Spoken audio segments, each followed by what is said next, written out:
Hey, welcome along. Populism. It's in the air. Everyone's talking about it.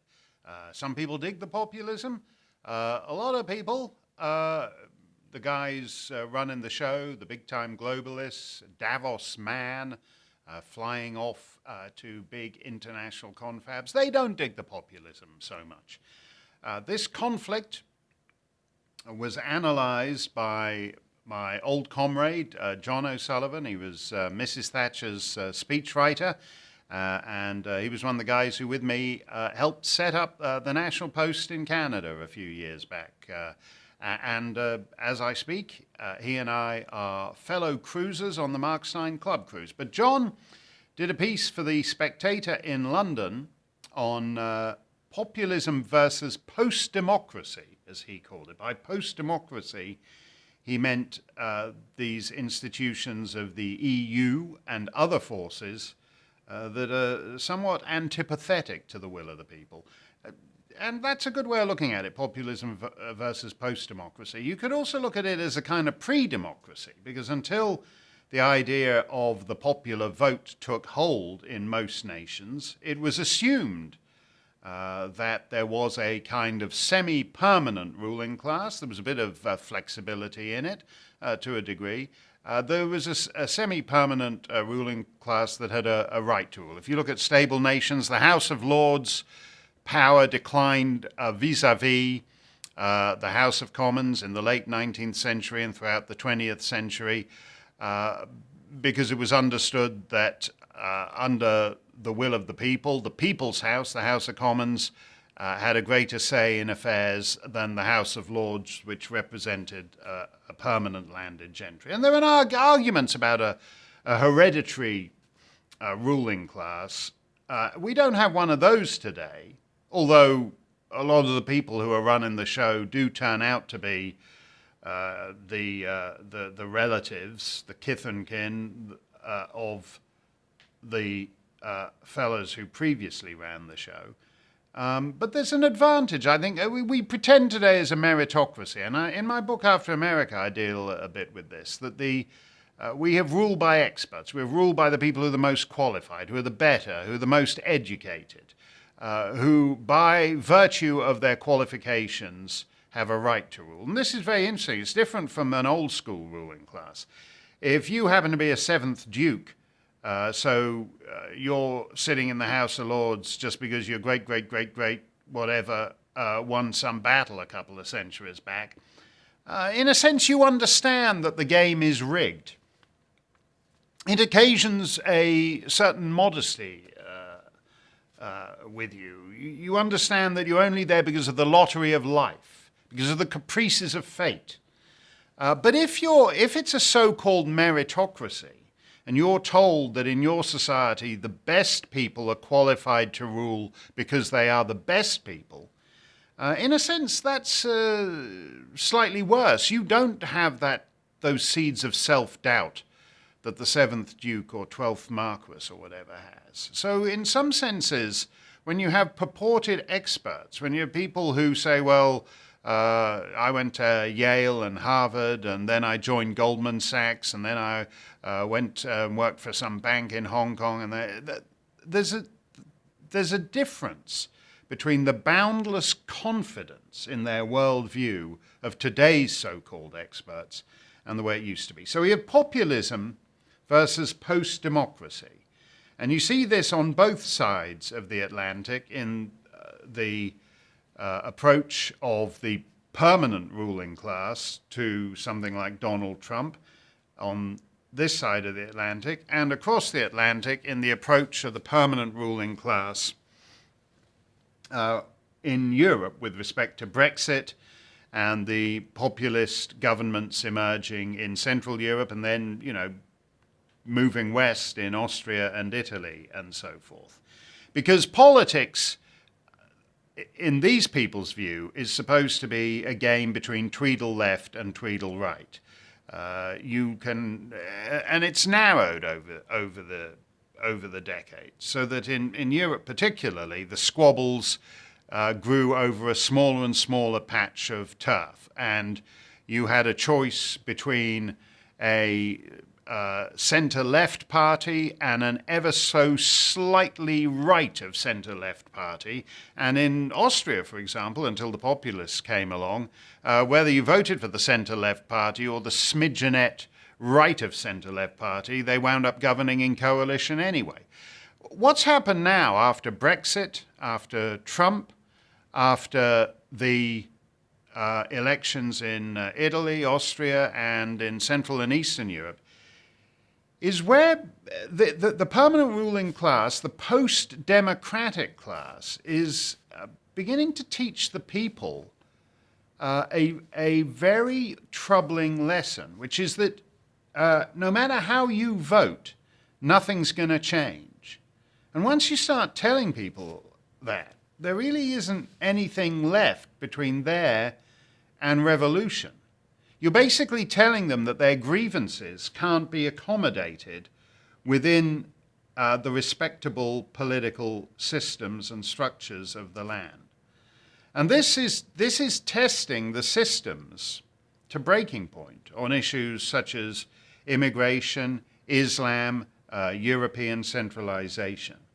And there are different approaches to this. We see it at its most shameless, in a way, in the reaction to Donald Trump. Donald Trump was not supposed to win. And a significant part of the permanent bureaucracy, the deep state, put their thumb on the scale in order that he shouldn't win. When, in fact, he did win, the people who believed that he should not have won reacted by acting as if he hadn't won.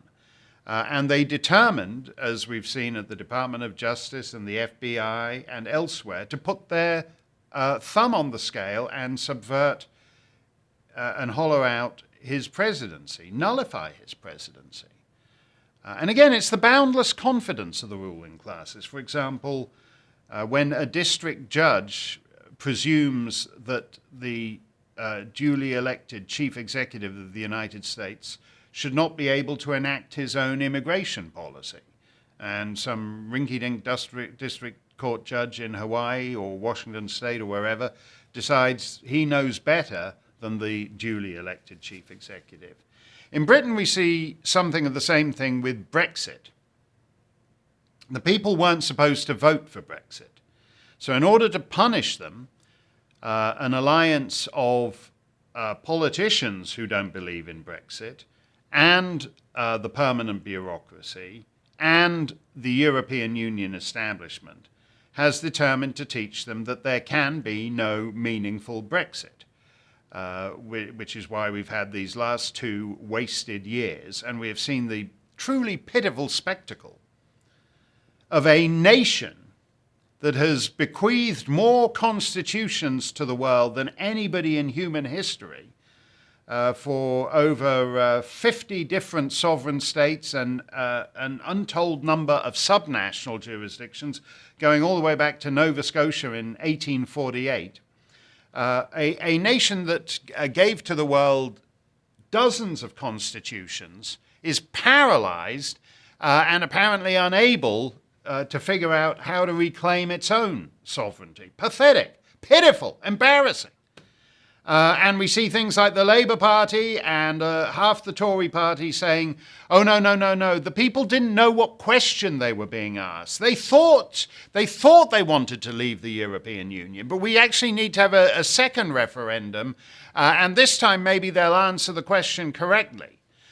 So in other words, the European Union is committed to ensuring that Brexit is a failure. Because if the United Kingdom is able to reclaim its sovereignty and make a go of it as a newly sovereign nation, that might embolden some of the other people in the EU. So that's why their various allies in London want to have inflict a second referendum. It wouldn't make any difference.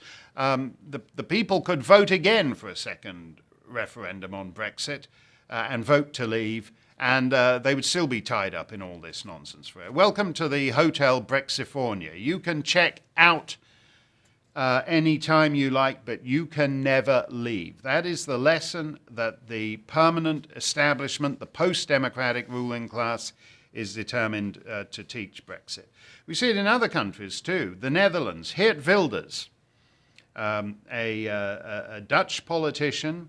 I wrote the introduction to his book, by the way. I was happy to do it. This guy, ever since the murder of Theo van Gogh, has lived under permanent 24-hour guard because radical Muslims are determined to kill him. He says in his book something, it's just a small aside, but I've never forgotten it.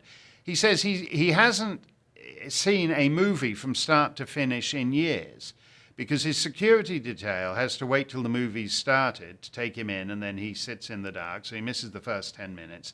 And then he leaves 10 minutes before the end as the security detail whisk him out before the movie ends. So he's the one living under explicit death threats made by the killer of Theo van Gogh and by other Muslims. Yet he keeps getting put on trial for his immigration policy. The open bar ministry, which has nothing to do with an open bar, I'm all in favor of open bars. Actually, it would greatly benefit Saudi Arabia and Yemen to have an open bar once in a while. The open bar ministry, that's Dutch, basically the Dutch equivalent for the public prosecutor, for the United States attorney in America, or for a crown prosecutor in Australia or Canada or wherever, the open bar ministry. So the state prosecutor says it is irrelevant whether Wilders' witnesses, they put him on trial for his immigration policy. It is irrelevant whether Wilders' witnesses might prove Wilders' observations to be correct. What's relevant is that his observations are illegal. So in other words, what the state prosecutors, the Crown prosecutors are saying in the Netherlands is that the truth is illegal. If you wish to talk about immigration in a straightforward and honest manner, that is a criminal act.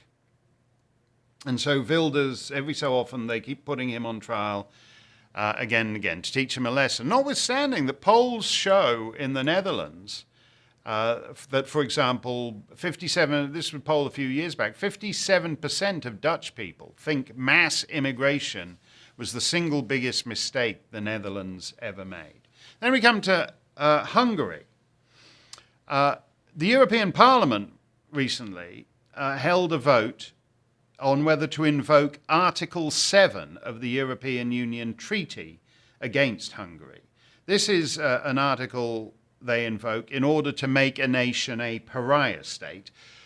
You do it when the nation is at odds with EU values, which is a slippery concept. The values are all the usual mumbo-jumbo: human dignity, freedom, democracy, equality, that sort of thing, rule of law. Hold that thought, though. Democracy. The present government of Hungary was elected by 49% of the people in a multi-party parliamentary system. That's pretty spectacular, actually. So they won with 49%. They're the biggest party. They're the most popular party. And again, this is the boundless confidence of the post-democratic class sitting in Brussels and elsewhere. You're the extremist fringe. Okay, well, the Sweden Democrats, for example, in the recent election, they got just under 20% of the vote. Just under 20%, the third largest party. You can't really get 20% and be the extremist fringe.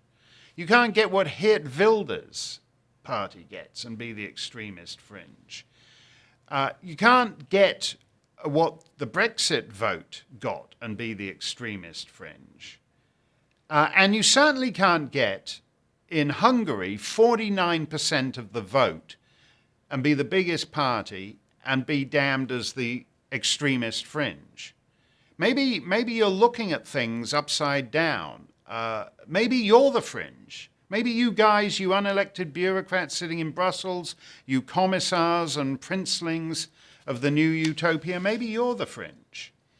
And then I want to mention perhaps the most extraordinary one, Marine Le Pen, who is the leader of the Front National, the National Front, which I think the new name now is the National Rally. She's changed the name of the party. But she was in the presidential runoff with Monsieur Macron a year or two back. And they only put up Monsieur Macron, the permanent bureau. Nobody had ever heard of this guy. Francois Hollande understood he was doomed. They understood that if they put up the two-party contest in France is supposed to be between the socialists and the so-called conservative, who's usually some ghastly fellow like Chirac or Sarkozy or someone.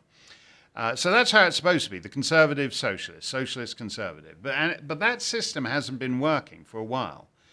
And this time round, both the socialists and the goalist right understood that neither of their candidates could see off Marine Le Pen. So Francois Hollande essentially bequeathed his place in the runoff to Monsieur Macron, Emmanuel Macron, who this guy nobody had heard of. He came out of nowhere. He's like whatever he is, what is he, 37, 23, 12 and a half? I don't know, but he was just like some young guy, came out of nowhere, and they put him up because no other conventional candidate would have been able to beat Marine Le Pen. Marine Le Pen was running as the outsider, as the populist, if you like. So Monsieur Macron was invented to be the insider's outsider. That's how cunning these guys are. The insiders created an outsider. I don't know what laboratory they were working on him on, and then put him up to run against Marine Le Pen. So she lost, but she still got into the runoff. What's interesting about this is that in the course of the run-up to the election campaign, a journalist drew a comparison between the Front National and ISIS, the Islamic State.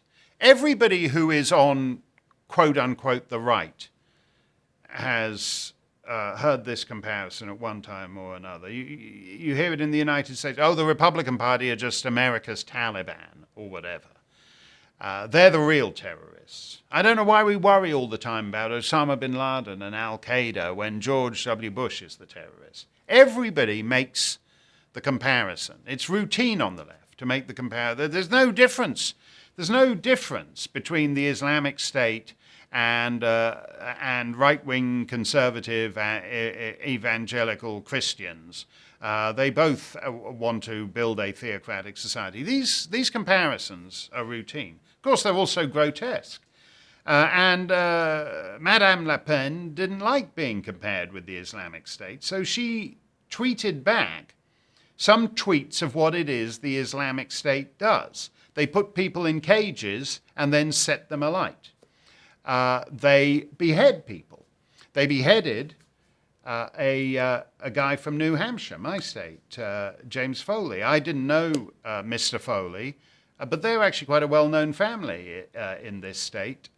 His uncle, the judge, is a big-time judge, Judge Foley, in the southern part of New Hampshire. And again, that's something that would have been extraordinary just 20 years ago, that a man from New Hampshire will wind up being decapitated by Islamic State savages. We've sort of accepted decapitation, and it didn't used to be a thing until 15 years ago or so. The fact that decapitation has become kind of routine is a bit worrying. But of course, what happened is that because she posted these 3 tweets, Madame Le Pen was then put on trial under France's atrocious and far too severe hate speech laws.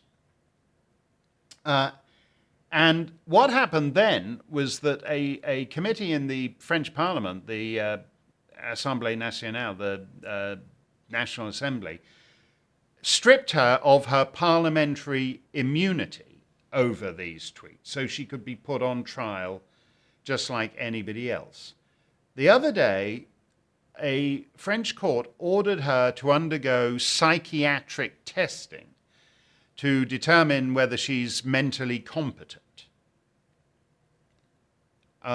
You understand where this is going. Madame Le Pen is right to be outraged that some stupid little court can in effect decide that her so-called crime, which is tweeting 3 entirely accurate tweets of what the Islamic State does, is somehow, and in a sense, it's the logical endpoint of Islamophobia.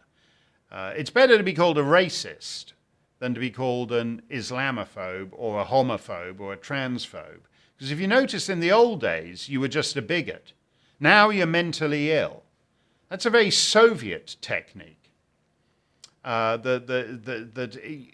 don't just have a difference of political opinion. In totalitarian systems, you don't have a policy difference. You're actually mentally ill. But it's okay, because if you just come with us, these nice gentlemen are just going to put you in a white coat and put you in the back of the van, and they're going to take you to somewhere far out of town, deep in the woods, and you're going to have some treatment. And at the end of that treatment, you won't be ill anymore. You'll be staring at the camera, glassy-eyed, saying that the European Union makes sense, that mass Islamic immigration makes sense, that it all suddenly makes sense. You'll be cured, and you'll be able to live a full and rewarding life and contribute to society.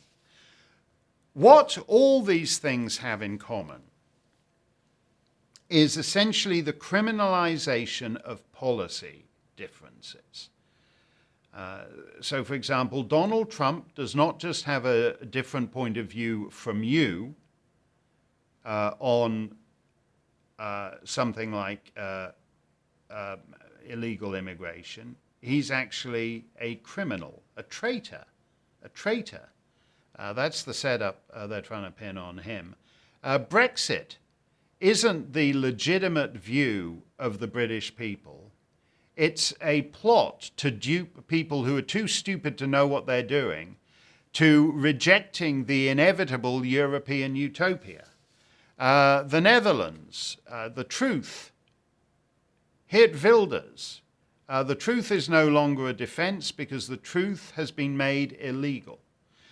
And Hungary, 49% of the Hungarian population are just a small, tiny, far-right extremist fringe. Marine Le Pen, she doesn't have a policy difference on the Islamic State, on immigration. These things are related, incidentally. She's not wrong on this. The reason why we have people killing citizens of Britain, France, United States, Canada, all over the map, in those countries is because immigration is because of mass immigration. The two things are plainly connected. But we are doing something very dangerous here when we are criminalizing political opposition, when we're putting Geert Wilders on trial, when we are putting Marine Le Pen on trial, when we are voting to make the expressed will of the Hungarian people a pariah state, when we are attempting to nullify the expressed will of the British people in the Brexit referendum. We are teaching a very dangerous lesson, that elections make no difference, that the will of the people make no difference, that lip service to pluralistic societies is all it is. And I will end with a final thought on this. If you don't like Marine Le Pen, if you don't like Brexit, if you don't like Geert Wilders, if you don't like Viktor Orban, if you don't like Donald Trump, you post-democratic guys, you guys who went to all the right schools and go to Davos and swan around and have all the answers and deserve to rule, because unlike the 7th Dukes and 12th Marquises, you are the brightest, most expert elite that has ever existed in the history of the world. If you don't like Trump and Le Pen and Brexit and Viktor Orban, what you're doing is the way to get more of it, to ensure that you're going to get more of it. The reason you have these people is because you shrivel the public discourse. So you said, no, no, no, no, you can't talk about immigration. That's racist. You can't talk about Islam. That's Islamophobic. You can't talk about Europe and the European Union because that's done. That's done. You're in and you can't get out. That's the inevitability of history. You can only go in deeper. You can't change course. By ruling all these topics of conversation beyond the bounds of acceptable political discourse, you ensured Brexit and Trump and Marine Le Pen and all the rest of it. I said something a few years ago that gets quoted from time to time, so if you'll forgive me, I'll quote myself. If the political culture forbids respectable politicians from raising certain topics, then the electorate will turn to unrespectable ones. So the last thing you should be doing is using the courts, using psychiatric evaluators, using the phony baloney of a ridiculous international treaty as voted on by members of some rinky-dink Toy Town parliament in Brussels, using the permanent bureaucracy and the district courts and the civil service. The more you do that, the more populism you are going to get, the more populist parties you are going to get. This is exactly why you've got it. There's nothing difficult about this. If you tell respectable politicians that you can't talk about this and you can't talk about that and you can't talk about or a growing list of issues, the public figures it out and they look elsewhere. And if you then try to criminalize political disagreements, they will keep looking elsewhere. Populism versus post-democracy. This elite is ever more open in its hostility to democracy. We'll see you next time.